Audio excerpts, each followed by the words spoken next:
दर्शकों जय भीम नमोद्धाय। आप लोग देख रहे हैं Lord Buddha TV channel. Lord Buddha TV channel का यह है मैत्री संवाद। इस मैत्री संवाद कार्यक्रम में मैं प्राध्यापक गजेंद्र गवई आप सभी दर्शकों का तहे दिल से स्वागत करता हूं। दर्शकों आपको पता है कि लॉर्ड बुद्धा टीवी के इस मैत्री संवाद कार्यक्रम में हम हर बार जो हर एक अलग अलग शख्स को यहाँ पे लाते हैं उन्हीं से आपको रूबरू कराते हैं। वो ऐसे शख्स होते हैं कि जो समाज को, इस देश को सही मायने में और आने वाले जनरेशन को एक नया विचार, नई प्रेरणा यहाँ पे देने का प्रयास करते हैं।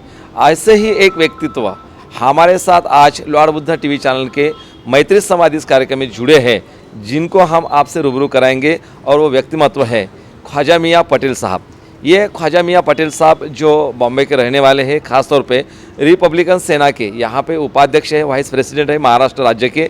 और सही मायने में आनंदराज जी अंबेडकर साहब यानी कि बाबा साहब के पोते, इनका जो रिपब्लिकन सेना के माध्यम से पूरे महाराष्ट्र भर जो समाज को संगठित करना, दलित मुस्लिम का ऐक्य बनाना और बाबा साहब जिनको एक अपेक्षित एक संघ समाज चाहते थे, ऐसा समाज की निर्मित करना, इस संगठन के माध्यम से ख्वाजा मियाँ पटेल यहाँ पे काम करते हैं। तो जानेंगे उनसे और किस प्रकार बाबा साहब के मूवमेंट को अपनाते हैं, बाबा साहब की विचारधारा को अपनाते हैं। ख़ास तौर पे एक अल्पसंख्यक, एक माइनॉरिटी और मुस्लिम होने के बावजूद भी इस प्रकार बाबा साहब की विचारधारा रखने वाले रिपब्लिकन सेना का इतना बड़ा राज्य का यहाँ पे वाइस प्रेसिडेंट पद पे वो काम कर रहे हैं। यह सब यहाँ पे उनसे जानेंगे। जय भीम नमो बुद्धाय। जय भीम। आपसे हम जानेंगे कि आप अपने बारे में यहाँ पे हमारे पूरे लॉर्ड बुद्धा टीवी के दर्शकों को बताएं और आप इस मूवमेंट में किस प्रकार इधर आए हैं और आप क्या देना चाहते हैं, किस प्रकार का आपका काम चालू है। मैं जो है तो आज से नहीं बल्कि 24 साल हो गए मुझे।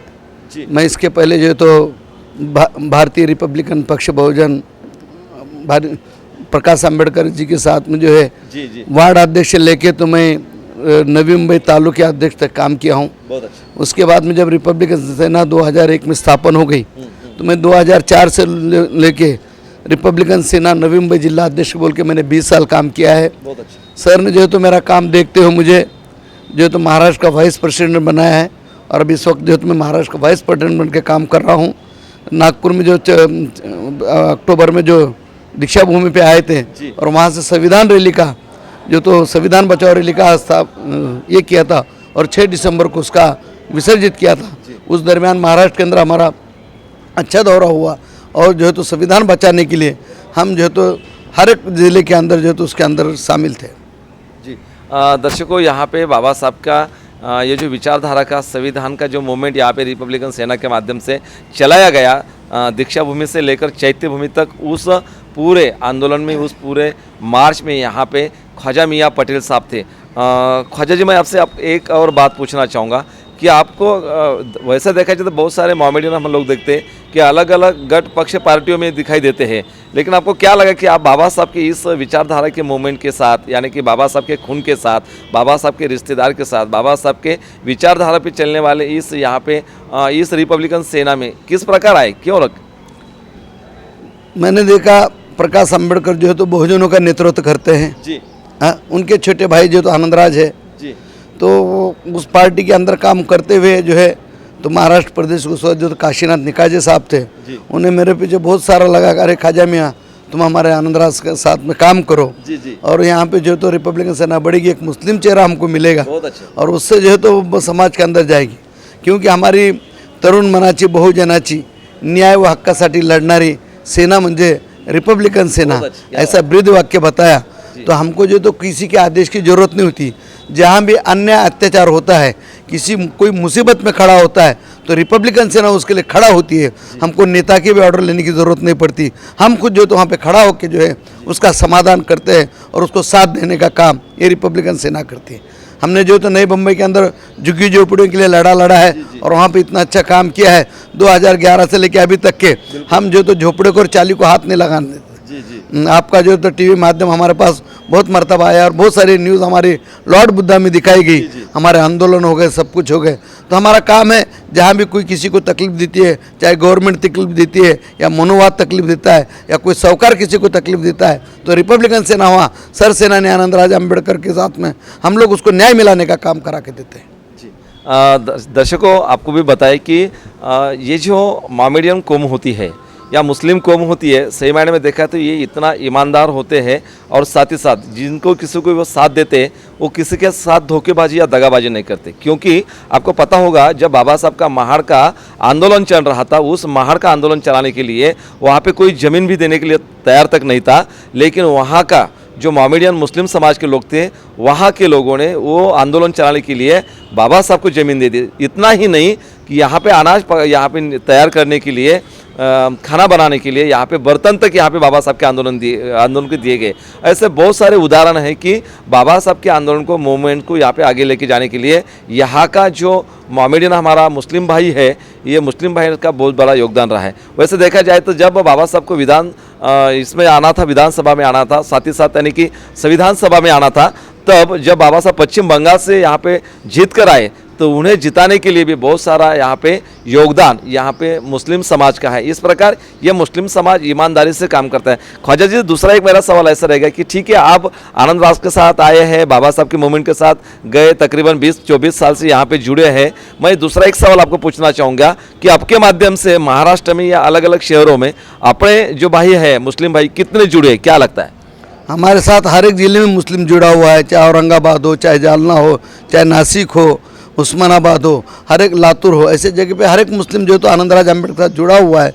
माहिम के अंदर तो पूरा माहिम जो तो आनंदराज अम्बेडकर के नेतृत्व को जो तो स्वीकार किया। कुर्ला के अंदर कुरेश नगर है, वहाँ पे जो तो मुस्लिम समाज जो तो जुड़ा गया हुआ है। सिर्फ आनंदराज के लिए, आनंदराज जो है बाबा साहब का पोता है और हमारा काम है लोगों को बाबा साहब ने काम किया।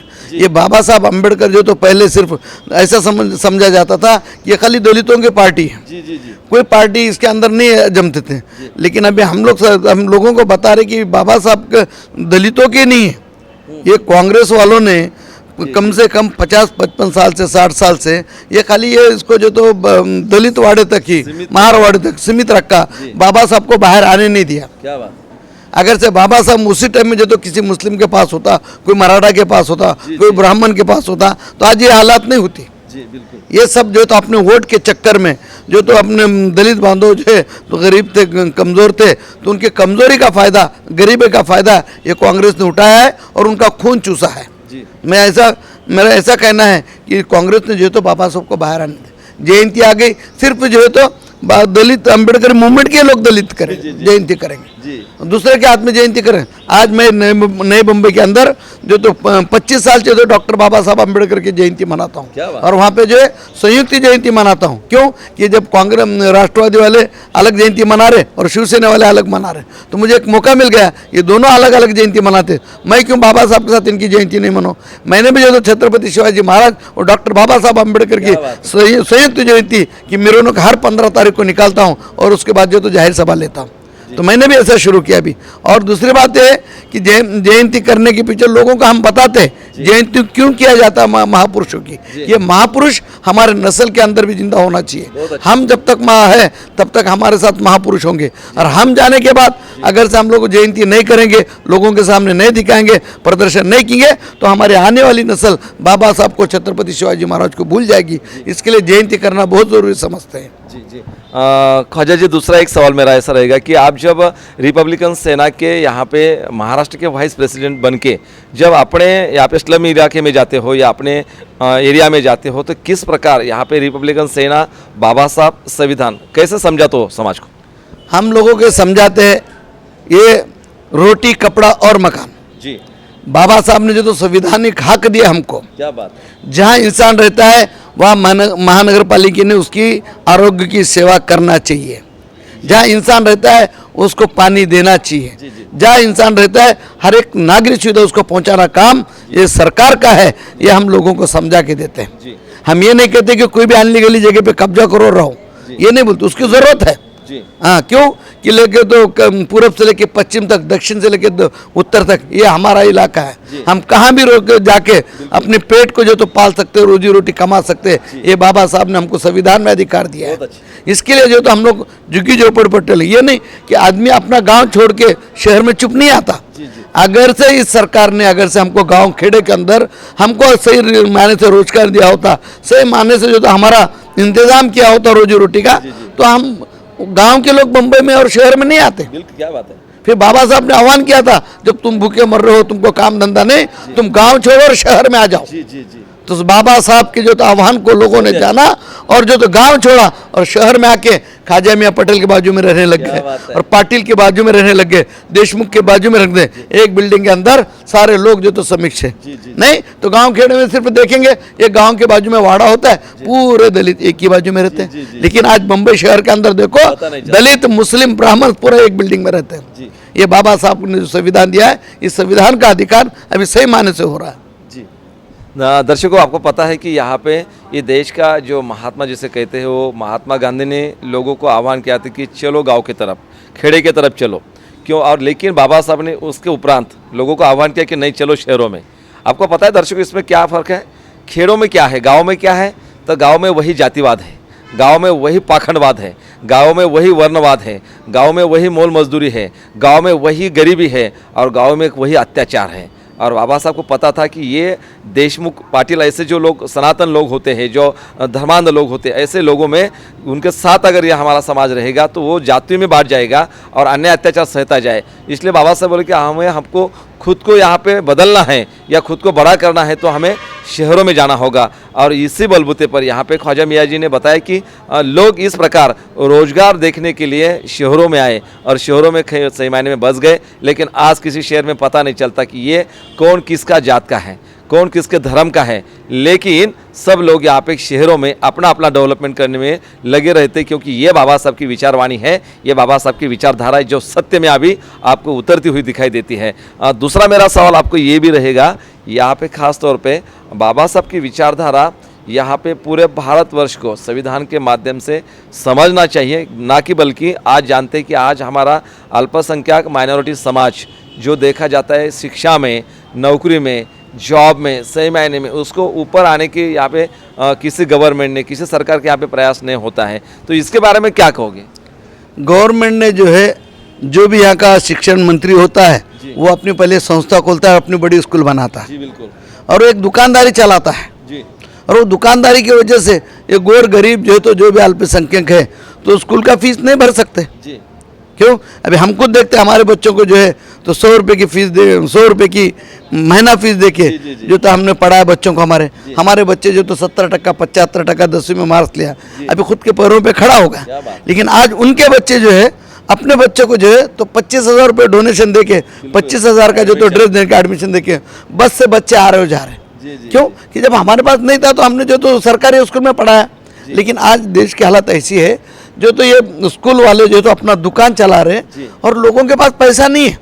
जिसके पास पैसा है वो शिक्षा अपने बच्चों को अच्छे तरीके से तालीम दे रहे हैं। जिसके पास पैसा नहीं है, अब स्कूल के अंदर तो बच्चे ही नहीं है, सारे लोग उठते सरकारी गवर्नमेंट से बच्चों को निकालते और जो तो प्राइवेट स्कूल में डाल रहे। सरकारी स्कूल में बच्चा डालना नहीं, क्योंकि सरकारी स्कूल में अब उस तरीके की पढ़ाई नहीं रहेगी, चाहे जिला परिषद का हो, चाहे उर्दू स्कूल हो, चाहे मराठी स्कूल हो। अभी वो तरीके की पढ़ाई नहीं रहने से ये तो आज लोग ये सरकारी हॉस्पिटल से मुंह फेर रहे हैं। लेकिन इसका फिर आगे जाने के बाद सबके हालात तो एक तरह की नहीं रहती, ऊंच नीच तो होता है। अभी जैसा मोदी सरकार आया है तब से जो तो मध्यम वर्ग सबसे ज़्यादा नुकसान में है, मध्यम वर्गीय सबसे ज़्यादा नुकसान में है। जो बड़ा है वो बड़ा ही होते जा रहा है, जो मध्यम वर्ग है वो गरीब होते जा रहा है। तो ऐसी हालात हो रही है। अच्छे दिन आएंगे, किसी के अच्छे दिन नहीं आ गए, खाली भाजपा वालों के, आरएसएस वालों के अच्छे दिन आ गए। विकास जो है तो फरार हो चुका है। विकास को ढूंढने के लिए हम लोग निकले, लेकिन विकास किधर मिलता नहीं। हर एक पुलिस स्टेशन में जो तो विकास के खिलाफ जो है तो एनसी लिखाना चाहिए, भाई विकास हमारा गुम हो गया, फरार हो गया। कहाँ विकास है? हाँ, लोगों के अकाउंट में पैसे डालने का वादा किया था 10 साल पहले, 5 साल हमने बोले उनके पास जमा नहीं होगा इसलिए नहीं डाला। फिर लोगों ने तो और 5 साल दिया, फिर भी जो तो अकाउंट में पैसा नहीं हुआ और लोगों से छीन रहे पैसा। अकाउंट खोलो, हर एक आदमी, गरीब से गरीब का अकाउंट खुलना चाहिए, पैन कार्ड बनाना चाहिए। लोग जो तो 15 लाख के लालच में अपने अपने 500 रुपये डाल के जीरो बैलेंस बोल के तो अकाउंट खोल रहे। और बैंक वाला क्या करता है, तुम्हारा अगर से टर्नओवर नहीं होगा तो चेक का पैसा, एटीएम का कार्ड का पैसा कटिंग करके जो हमने पैसा डाला हुआ वो भी खत्म कर रहा है। ऐसी हालत अभी हो रही। तो इसके लिए अभी ये 2000 का जो मशीन है, 2024 का ये मशीन है, तो यहाँ से जो तो हमारे अकोले से जो तो प्रकाश अंबेडकर जी जो तो खड़े हैं और सरसेनानी आनंदराज अंबेडकर अमरावती से खड़े हैं। ये अंबेडकर साहब ने जो तो कल भी देश को बचाया था और आज भी देश को बचाने के लिए ये दोनों भाई मिलके खड़े हैं। अगर दलित समाज तो 99% एक साथ में जुड़ा हुआ है। मैं 19 तारीख से देख रहा हूँ और बाकी मुस्लिम भाइयों को भी हम चल फिर के आह्वान कर रहे हैं। दलित समाज तो 99% जुड़ा हुआ है, आप भी जो है तो हमारे साथ जुड़े हो और जो है तो इसके अंदर संविधान संसद के अंदर ये अंबेडकर को पहुंचा दो। जो पहले अंबेडकर थे, आप पहले भी अंबेडकर ने देश को बचाया था और आप भी जो तो अंबेडकर को देश को बचाएंगे। नाचने गाने वाले को संसद में मत भेजो, कविता बोलने वाले को, गाना बोलने वाले को संसद में मत बोलो, हंसी मजाक करने वाले को संसद में मत भेजो। संसद में ऐसे शख्स को भेजो जो पढ़ा लिखा है, देश के हित में काम कर सकता है, देश को बचाने के लिए सवाल उठा सकता है, वहाँ के अध्यक्ष प्रेसिडेंट के साथ लड़ सकता है। ऐसे आदमी को जो तो संसद में भेजो ताकि अपने अमरावती जिले का, अकोले जिले का ही नहीं बल्कि पूरे भारत वंश का, पूरे भारत देश का फायदा हो सकता है। भारत देश के हित में बात कर सकते हैं और ये अंबेडकर परिवार पूरे भारत के अंदर राज करेंगे, पूरे भारत के अंदर इनकी पार्टी बनेगी। बहुत अच्छी। दर्शकों, ये थे यहाँ पे ख्वाजा मियाँ पटेल जो बॉम्बे से है, मुंबई से है और रिपब्लिकन सेना के ये वाइस प्रेसिडेंट यानी कि उपाध्यक्ष है। आप देखते थे कि यहाँ पे जब वो बात करते थे ऐसा लगता था कि अपने कौम को, अपने समाज को किस प्रकार यहाँ पे जिस बाबा साहब ने देश को बचाया संविधान देकर, उसी प्रकार आज संविधान की धज्जियाँ उड़ाने का यहाँ पे कुछ गुट पक्ष पार्टियों का यहाँ पे मंसूबा है। लेकिन उनको सब यहाँ पे सही मायने में ठिकाने पे लाने के लिए अगर दो अंबेडकर यहाँ पे संसद में पहुँचते हैं तो सही मायने में इस देश यहाँ पे कायम बना रहेगा, इस देश में भाईचारा रहेगा, इस देश में संविधान का राज रहेगा। सर, आप यहाँ पे लॉर्ड बुद्धा टीवी के साथ आए, जुड़े और एक दिल से यहाँ पे बातचीत हो गई हमारी। आपका भी यहाँ पे और एक बार मैं शुक्रिया अदा करता हूँ और आप सभी दर्शकों का धन्यवाद देता हूँ क्योंकि आप लोग देख रहे हैं लॉर्ड बुद्धा टीवी चैनल का ये स्पेशल शो मैत्री संवाद। मैं प्राध्यापक गजेंद्र गवई। मिलते हैं ऐसे दूसरे कोई सेक्स से, तब तक के लिए मुझे दीजिए इजाज़त। जय भीम, नमो बुद्धाय। आप देख रहे हैं लॉर्ड बुद्धा टीवी।